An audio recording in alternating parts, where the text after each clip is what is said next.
So, Mike, apart from loss to Chesham, how has pre-season gone? When you say apart from Chesham, I mean, even Chesham, there were some pluses and some things we need to work on. I mean, the big thing when you lose a pre-season friendly, and generally it's amazing that teams have really good runs and they lose one or two at the end of pre-season. And I noticed that Harrogate lost last night for the first time in pre-season. And I think what happens is that the players are almost ready now to start, and it's a difficult one to keep yourself motivated to continue to fight for your spot. They probably all think, well, I've done as much as I can now, Gaffer. What else can I do? And even the other night, we probably should have won the game with the chances we missed. But again, the positives were that we created, were scoring. My front players are all getting goals. We look like we're going to score. And tonight I can work on our defensive frailties. I can work on bits in and around our box we didn't defend very well. But in general, it's been good. We've had very few injuries. We've had, Stonehouse has missed a couple of games, but it's not a muscle injury. He's had a kick. Tom's got a sore toe at the moment, which again is a kick. So anybody that's missed anything, it's just down to an impact injury. We look very good in the high-profile games. We started off with a couple of comfortable wins over Aylesbury and Didcot. Again at Hungerford, we should have won the game comfortably, but missed chances. So tonight we're training, as I said, we're going to be doing defending the box and we'll be doing some finishing. It should be a bit more clinical, as all managers say, clinical in both boxes. So Albie Skendy's back at City. How did that come about? Albie left us probably back November. We didn't really want him to leave, to be honest, and we did everything we could to keep him here. But he felt at that stage in his career he wanted to go and play somewhere else. He obviously did very well for them. He won Player of the Year. I had a free Wednesday a few weeks ago and went up to watch Banbury versus, I think it was Lichfield. And he got 4. They were playing him a bit further forward than I played him. And I had a conversation with him. We met. He agreed to sign. He's our player currently and he's done really well. But he's still very young. He's got a lot to learn. He will complement and supplement our other front players. You signed another ex-Oxford United striker, Tom Winters. Was he a youth team player at United when you were there? When I was doing the youth and reserve teams, Tom was definitely a schoolboy. I don't know if I was still there when he became a scholar. But we had a friendly game against Banbury. And Tom's from Banbury, so Tom was last year at school. I just said to him, I said, look, come along and bring your boots and do the warm-up. Just get involved and feel a part of it. So he turned up on time and had his boots, and I said, fancy a game? And he looked at me, went white. I said, yeah, go on, get on with it. And we won 1-0 and he scored a winner. Thundered one in from the edge of the box as he's done over the last 10 years. So how old was he? Tom would have been 15.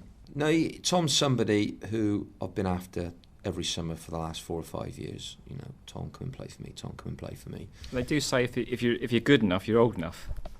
Well, yeah, don't tell Tom this, but we had about 5 injuries, so if they'd all been fit, we wouldn't have played. But no, Tom's somebody that, left footers are hard to come by, as I know full well myself. And left footers who play wide, who score lots of goals, are even more scarce. So Tom, living reasonably locally, travels in with Darren Pond. He will be great for us this year. He's got 2 goals already in pre-season, and you watched him the other night. Yeah. He could have had 4 or 5. He's a real threat going forwards. Other position you seem to have a good eye for is goalkeepers, and you seem to have got another good one in Mark Scott. I've been aware of Mark for 3 or 4 years. He went off to Salisbury last year, haven't got released by Swindon Town. He wanted to stay in full-time football, didn't play much, and I chased him for about 3 weeks over the summer. And sort of perseverance paid off, and he signed. But he's a really good size. He kicks a fantastic ball, and you saw the other night when he's called upon, he's able to make good saves. Save. I think with Mark, he's just got to get playing, and he's not played many senior games, and he's 23. So he's got to play a full season this year. But I've also got another lad from France, Victor Francos, who's on an extended trial with us, and he's done really well. So, Mark's got to be on his toes to keep his place every week next year, and there's a bit of competition at the moment for that spot. What do you think will be different this season compared to last?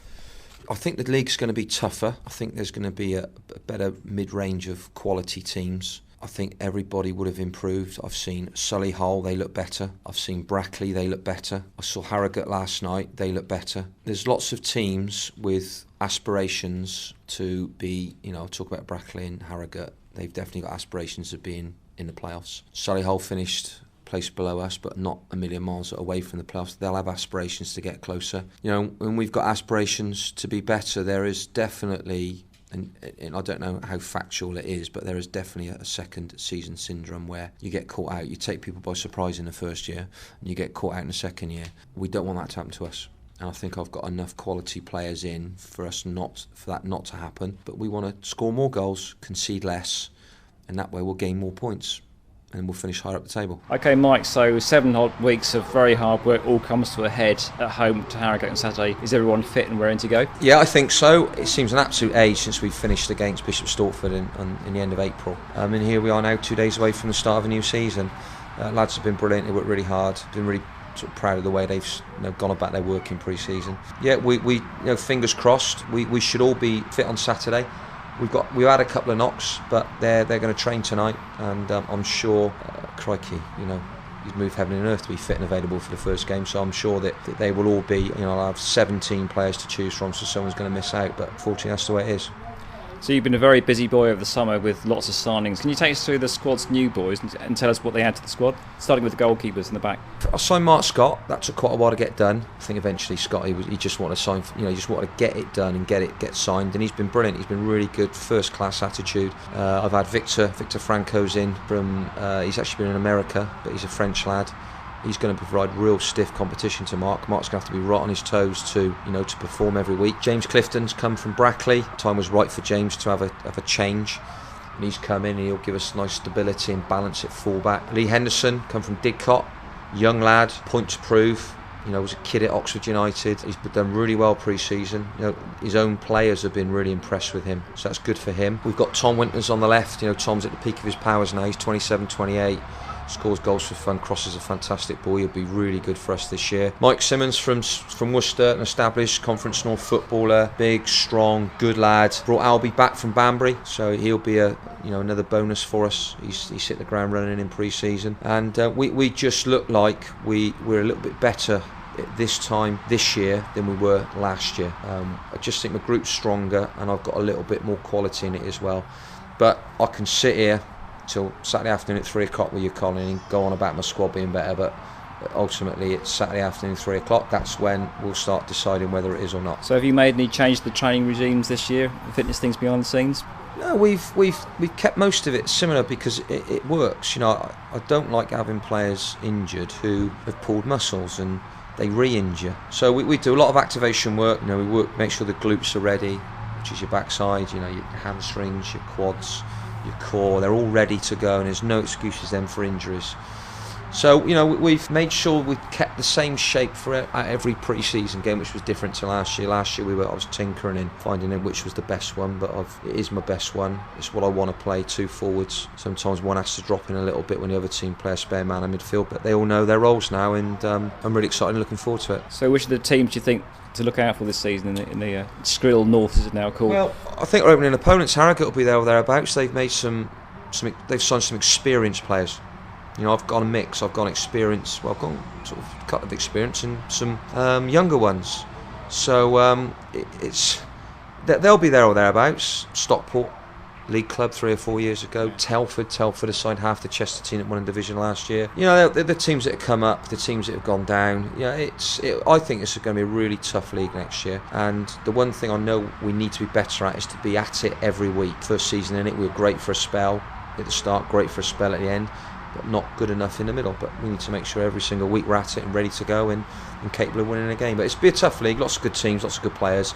But we need to be very positive every week we turn up. Finally, Mike, you're a Liverpool fan. I'm a Southampton supporter. Ricky Lambert last night came on, releases for Liverpool as a kid, apparently, scored in his debut for England. In your career as a player or manager, have you come across players that you think quite obviously should be playing at a higher league, but question why they're not? Yeah, we'll probably see a couple on Saturday. Maybe 1 or 2 in my team and maybe 1 or 2 in the opposition team. I think in general, lads all have deficiencies as to why they don't make it into the Football League to start with, and maybe then to go and play in the Premiership. If I speak about myself, probably the reason I never played at the top flight is because I wasn't quite quick enough, because pace is a big thing at either end of the pitch. Lads sometimes like to be a big fish in a small pond. Sometimes they like the comfort zone. There's lots of reasons. I think the lads, obviously Ricky Lambert, has pushed himself and never gave up on his carrot of being a Premiership footballer and playing for England. And it's great for him that he's finally attained what he was after from probably the age of 16. So it's great for him, and it probably shows any budding, when I say budding, I mean someone who's really prepared to make the sacrifices, that you can do it and you never give up. Got role models in your squad, do you think, now that the youngest players should look up to? Yeah, of course. I've got Wilmot, Basham and Cook. Wilmot and Basham have played in the Premiership, and Jamie Cook's played a lot of league games at good levels. All three of them conduct themselves brilliantly. They show why they have been professionals. They're on time, they do the job properly, they give me their best every time they turn up. I think lads, people like Lee Henderson and Albie, Leafland should look at them and think, if I want to be as good as I can be, I need to probably take away with me some of the stuff that they do. And if they do that, if they really want to do it, then they'll have a chance of playing higher than Oxford City.